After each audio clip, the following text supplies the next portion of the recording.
Hello दोस्तों, स्वागत है आपका स्टडी राइज यूट्यूब चैनल पर। तो हमारी लेखपाल भर्ती परीक्षा हेतु प्रैक्टिस सेट सीरीज चल रही है। तो ये है प्रैक्टिस सेट नंबर 14 और ये लिया है हमने सामान्य ज्ञान का। तो चलिए फिर आज की वीडियो स्टार्ट करते हैं। उससे पहले जिसने अभी तक चैनल सब्सक्राइब नहीं किया है तो जल्दी से सब्सक्राइब कर दें और बेल आइकन को भी प्रेस कर दें। तो चलिए फिर स्टार्ट करते हैं आज की वीडियो। तो हमारा पहला क्वेश्चन है, निम्न ब्रिटिश व्यक्तियों में से किसने स्वीकार किया था कि 1857 का विद्रोह एक राष्ट्रीय विद्रोह था? लॉर्ड डलहौजी ने, लॉर्ड कैनिंग ने, लॉर्ड एलनबरो ने या फिर डिज़रेली ने? तो इसमें सही आंसर है ऑप्शन डी, डिज़रेली। क्या है? डिज़रेली। 1857 के भारतीय स्वतंत्रता संग्राम की व्यापकता को देखते हुए डिज़रेली ने इसे राष्ट्रीय विद्रोह कहा था। ठीक है, सही आंसर है इसमें ऑप्शन डी। नेक्स्ट क्वेश्चन है, निम्न को काल क्रमानुसार व्यवस्थित कीजिए। दांडी यात्रा, साइमन कमीशन, पूना समझौता, गांधी इरविन समझौता। तो हमें इसे काल क्रमानुसार व्यवस्थित करना है। तो इसको व्यवस्थित करने के लिए सबसे पहले तो हमें इन सब की डेट याद होनी चाहिए कि दांडी यात्रा कब हुई थी, साइमन कमीशन कब हुआ था, पूना समझौता कब हुआ और गांधी इरविन समझौता कब हुआ। तो देख लेते हैं। तो सबसे पहले हुआ था साइमन कमीशन। तो ये हुआ था 1927 में, साइमन कमीशन 1927 में। फिर उसके बाद हुआ है दांडी यात्रा, तो ये हुआ था 1930 में, 1930। ठीक। फिर हुआ है गांधी इरविन समझौता, ये हुआ है 1931 में।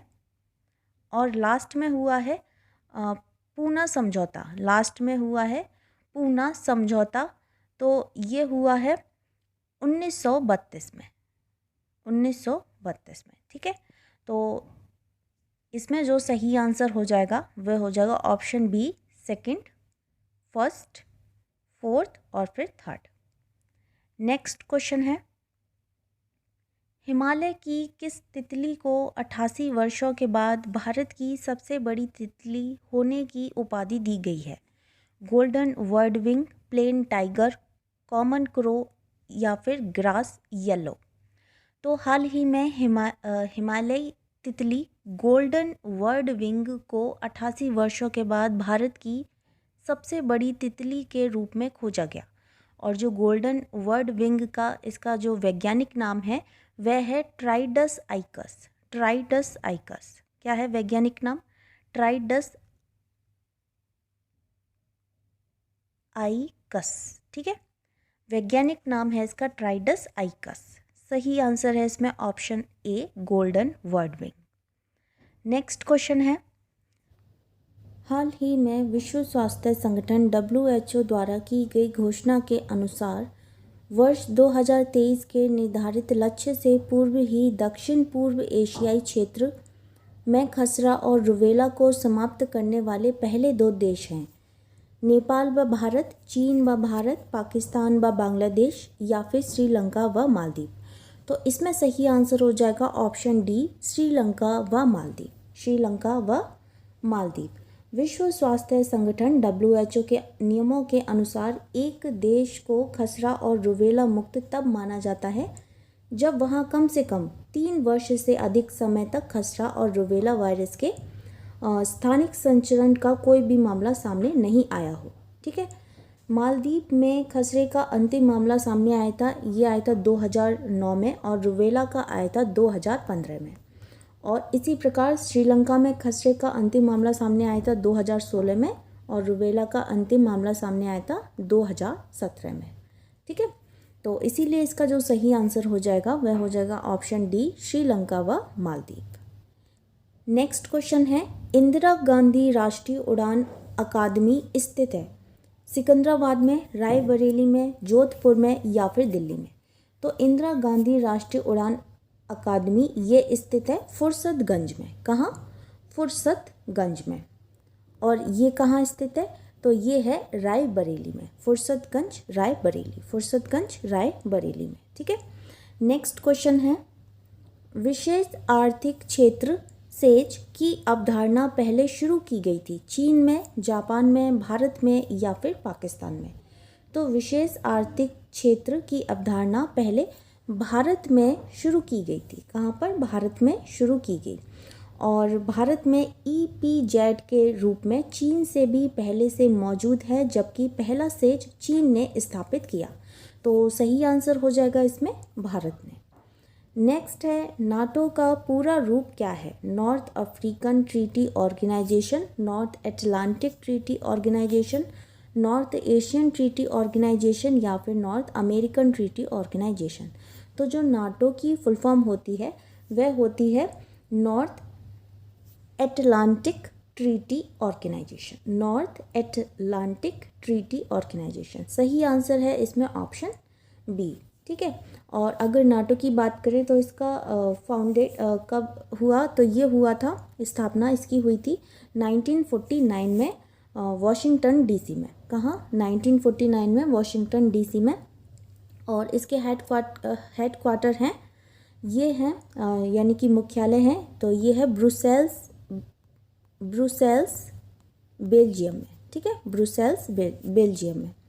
नेक्स्ट क्वेश्चन है, मुंबई हाई किससे संबंधित है? इस्पात, पेट्रोलियम, मकबरा या फिर जूट? तो जो मुंबई हाई है यह पेट्रोलियम से संबंधित है। किससे? पेट्रोलियम से संबंधित है। मुंबई हाई पेट्रोलियम से संबंधित है। मुंबई तट से 176 किलोमीटर दूर मुंबई हाई तेल क्षेत्र है, जहां वर्ष 1976 से तेल की प्राप्ति हो रही है। मुंबई उच्चतल क्षेत्र अरब सागर के महाद्वीपीय शेल्फ पर अवस्थित है। सही आंसर है इसमें ऑप्शन बी है, पेट्रोलियम। मुंबई हाई किससे संबंधित है? पेट्रोलियम से। अगला प्रश्न है, करक्यूमिक किससे पृथक किया जाता है? लहसुन से, हल्दी से, सूरजमुखी से या फिर गुलाब से? तो जो करक्यूमिक होता है यह हल्दी से पृथक किया जाता है। पृथक माने अलग। तो करक्यूमिक किससे पृथक किया जाता है? हल्दी से पृथक किया जाता है। हल्दी में भड़काऊ विरोधी, करक्यूमिक विरोधी और एंटीबायोटिक और एंटीऑक्सीडेंट के गुण पाए जाते हैं। ठीक, सही आंसर है इसमें ऑप्शन बी। निम्न में से कौन सा भारतीय कृषि का अभिलक्षण नहीं है? प्रकृति पर अधिक निर्भरता, उत्पादकता का निम्न स्तर, फसलों की विविधता या फिर बड़े फार्मों का आधिक्य? तो भारतीय कृषि का अभिलक्षण नहीं है इसमें, वह कौन सा नहीं है? वह है बड़े फार्मों का आधिक्य। बड़े फार्मों का आधिक्य। अब भारतीय कृषि के अभिलक्षण कौन कौन से हैं? तो वह है प्रकृति पर अधिक निर्भरता, है ना, प्रकृति पर अधिक निर्भरता, उत्पादकता का निम्न स्तर, फसलों की विविधता, कृषि जोतों का छोटा आकार, उत्पादन की रूढ़िवादी तकनीक और अधिकांश जनता की निर्भरता किस पर है? कृषि पर ही तो है। बहुप्रकारीय खेतों की प्रधानता, जबकि जो बड़े फार्मों का आधिक्य है यह भारतीय कृषि का अभिलक्षण नहीं है। सही आंसर है इसमें ऑप्शन डी। अगला प्रश्न है, भारतीय संविधान केवल सरकार के लोकतांत्रिक रूप की कल्पना नहीं करता बल्कि एक लोकतांत्रिक समाज की भी कल्पना करता है, क्योंकि यह इसकी विचारधारा से ओतप्रोत है। न्याय, स्वतंत्रता, समानता, भाईचारा। तो उपयुक्त में से कौन सा कोड सही उत्तर है? फर्स्ट या सेकंड, सेकंड या थर्ड, फर्स्ट या थर्ड या फिर ये सभी? तो भारतीय संविधान की जो प्रस्तावना है वह केवल सरकार के लोकतांत्रिक रूप की ही कल्पना नहीं करती बल्कि यह एक लोकतांत्रिक समाज की भी कल्पना करती है, क्योंकि ये इसमें क्या क्या है? इसमें न्याय भी है, स्वतंत्रता भी है, समानता भी है, बंधुत्व भी है, यानी कि भाईचारा भी है ना। तो इसमें इन सभी के क्या है? विचारधारा से ओतप्रोत है। तो इसमें जो सही आंसर है क्या हो जाएगा? ऑप्शन डी हो जाएगा, ये सभी। क्या हो जाएगा? ऑप्शन डी, ये सभी। अगला प्रश्न है, हाल ही में भारतीय मौसम विभाग द्वारा शुरू किए गए मौसम पूर्वानुमान एप्लीकेशन का नाम है? मौसम भारत, जलवायु या शीतोष्ण? एप्लीकेशन का नाम पूछा है ना, ऐप का नाम कौन सा है? मौसम है, भारत है, जलवायु है या फिर शीतोष्ण है? तो केंद्रीय पृथ्वी विज्ञान मंत्री डॉक्टर हर्षवर्धन ने 27 जुलाई 2020 को एक मोबाइल एप्लीकेशन लॉन्च किया जो शहर के मौसम का पूर्वानुमान और चेतावनी प्रदान करेगा। इस एप्लीकेशन को मौसम नाम दिया गया है। क्या नाम दिया गया है? मौसम नाम दिया गया है। इस एप्लीकेशन का क्या नाम है? मौसम नाम है। अगला प्रश्न है, राष्ट्रपति द्वारा संसद के दोनों सदनों के लिए कुल कितने सदस्यों को नामित किया जा सकता है? 16, 10, 12 या फिर 14?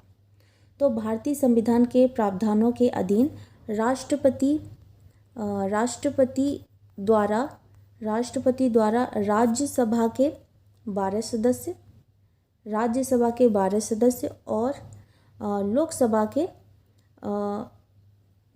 एंग्लो इंडियन समुदाय के 2 व्यक्तियों को नामित किया जाता है। राज्यसभा के 12 सदस्य और लोकसभा के 2 सदस्य एंग्लो इंडियन समुदाय के 2 व्यक्तियों को नामित किया जाता है। तो 12 और 2 14 हो गए, है ना। तो इसमें क्या पूछा था? राष्ट्रपति द्वारा दोनों सदनों के कुल कितने सदस्य होते हैं? तो 12 और 2 कितने हो गए? 14 हो गए। सही आंसर है इसमें ऑप्शन डी। अगला प्रश्न, श्वेत प्रकाश को भिन्न भिन्न रंगों में विभक्त करने के लिए निम्नलिखित में से किसका प्रयोग किया जाता है? कांच की सिल्ली का, उत्तल लेंस का, अवतल लेंस का या फिर प्रिज्म का? तो इसमें सही आंसर हो जाएगा option D, prism. Option D, prism. Prism एक क्या है? एक पारदर्शी प्रकाशित वस्तु है जिसकी समतल परिकृष्ट सतहें प्रकाश का अपवर्तन करती है। श्वेत प्रकाश को भिन्न भिन्न रंगों में विभक्त करने के लिए किसका प्रयोग करते हैं? हम प्रिज्म का प्रयोग करते हैं। सही आंसर है इसमें option D, prism. Next question है, भारत और पाकिस्तान के बीच शिमला संधि पर हस्ताक्षर किए जाने का वर्ष है। भारत और पाकिस्तान के बीच शिमला संधि हुई थी, उस पर हस्ताक्षर कब किए थे? 1972 में, 2001 में, 1965 में या फिर 1971 में? तो भारत और पाकिस्तान के बीच शिमला संधि 2 जुलाई 1972 को हस्ताक्षर किए गए। इसमें भारत की ओर से कौन थी? तो वह थी इंदिरा गांधी, और पाकिस्तान की ओर से जुल्फ़िकार अली भुट्टो थे। सही आंसर है इसमें ऑप्शन ए, 1972। अगला प्रश्न है, किस भारतीय अर्थशास्त्री और नोबेल पुरस्कार विजेता ने वर्ष 2020 के जर्मन बुक ट्रेड का प्रतिष्ठित शांति पुरस्कार जीता है? अमर्त्य सेन, मनमोहन सिंह, रघुराम राजन या फिर विजय शंकर व्यास? तो जर्मनी के प्रकाशकों और पुस्तक विक्रेताओं के संगठन जर्मन बुक ट्रेड ने भारतीय अर्थशास्त्री और दार्शनिक हैं, उनका नाम है अमर्त्य सेन। क्या नाम है? अमर्त्य सेन को वर्ष 2020 के शांति पुरस्कार से सम्मानित किया है। सही आंसर है इसमें ऑप्शन ए। नेक्स्ट क्वेश्चन, भारत को अधिकार क्षेत्र का दर्जा यानी कि डोमिनियन स्टेटस किस तिथि को मिला? 15 जनवरी 1947, 15 अगस्त 1947, 15 अगस्त 1950 या फिर 15 अक्टूबर 1947? तो इसमें माउंटेन योजना के आधार पर 4 जुलाई 1947 को ब्रिटिश संसद में भारतीय स्वतंत्रता विधेयक पेश किया गया। सबसे पहले भारतीय स्वतंत्रता विधेयक पेश किया गया, फिर उसके बाद 18 जुलाई 1947 को इसे स्वीकृति मिल गई। इसके अनुसार ही देश को 15 अगस्त 1947 को 2 डोमिनियनों यानी भारत और पाकिस्तान में बांट दिया जाएगा। इस प्रकार भारत को इसी तिथि को डोमिनियन स्टेटस का दर्जा प्राप्त हो गया था। सही आंसर है 15 अगस्त 1947। नेक्स्ट है, रॉकेट की गति पर निम्नलिखित में से कौन सा संरक्षण सिद्धांत लागू होता है? द्रव्यमान का संरक्षण, आवेश का संरक्षण, संवेग का संरक्षण या फिर ऊर्जा का संरक्षण? तो रॉकेट की गति पर रैखिक संवेग संरक्षण का सिद्धांत लागू होता है। संवेग का संरक्षण, ठीक है, संवेग का संरक्षण सिद्धांत लागू होता है। यदि कणों के किसी समूह या फिर निकाय पर कोई बाह्य बल नहीं लग रहा है, यानी बाहरी बल उस पर नहीं लग रहा है, तो उस निकाय का कुल संवेग क्या रहेगा? नियत रहता है। उस निकाय का कुल संवेग नियत रहता है। सही आंसर है इसमें ऑप्शन सी। नागार्जुन सागर बांध किस नदी पर बना है? कावेरी, कृष्णा, गोदावरी या फिर सिंधु? तो नागार्जुन जो सागर बांध है, जो परियोजना है, यह कहाँ पर है? ये है आंध्र प्रदेश में। कहाँ पर है परियोजना? आंध्र प्रदेश में। ठीक है, और किस नदी पर बना है? तो यह बना है कृष्णा नदी पर, कृष्णा नदी पर। ठीक है, नागार्जुन सागर परियोजना आंध्र प्रदेश में कृष्णा नदी पर स्थित है। अगला प्रश्न है, वैदिक लोगों द्वारा किस धातु का प्रयोग पहले किया गया था? चांदी, सोना, लोहा या फिर तांबा? चांदी, सोना, लोहा या फिर तांबा?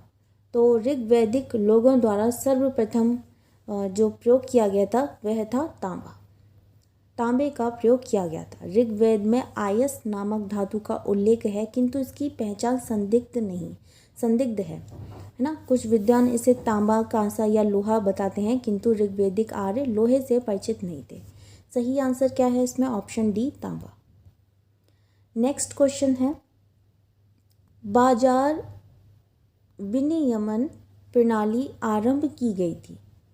मोहम्मद बिन तुगलक द्वारा, इल्तुतमिश द्वारा, अलाउद्दीन खिलजी द्वारा या फिर गयासुद्दीन द्वारा? तो बाजार विनियमन जो प्रणाली है यह स्टार्ट की गई थी, आरंभ की गई थी अलाउद्दीन खिलजी द्वारा आरंभ की गई थी। अलाउद्दीन खिलजी के बाजार में नियंत्रण की पूरी व्यवस्था का संचालन दीवान ए रियासत नामक अधिकारी करता था। क्या नाम था अधिकारी का? दीवान ए रियासत, दीवान ए रियासत है ना, दीवान ए रियासत नामक अधिकारी करता था। सही आंसर है इसमें ऑप्शन बी, अलाउद्दीन खिलजी।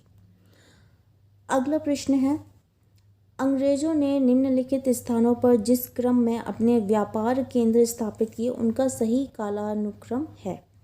कलकत्ता, बम्बई, मद्रास, सूरत, बम्बई, मद्रास, सूरत, कलकत्ता, सूरत, मद्रास, बम्बई, कलकत्ता या फिर सूरत, मद्रास, कलकत्ता, बम्बई?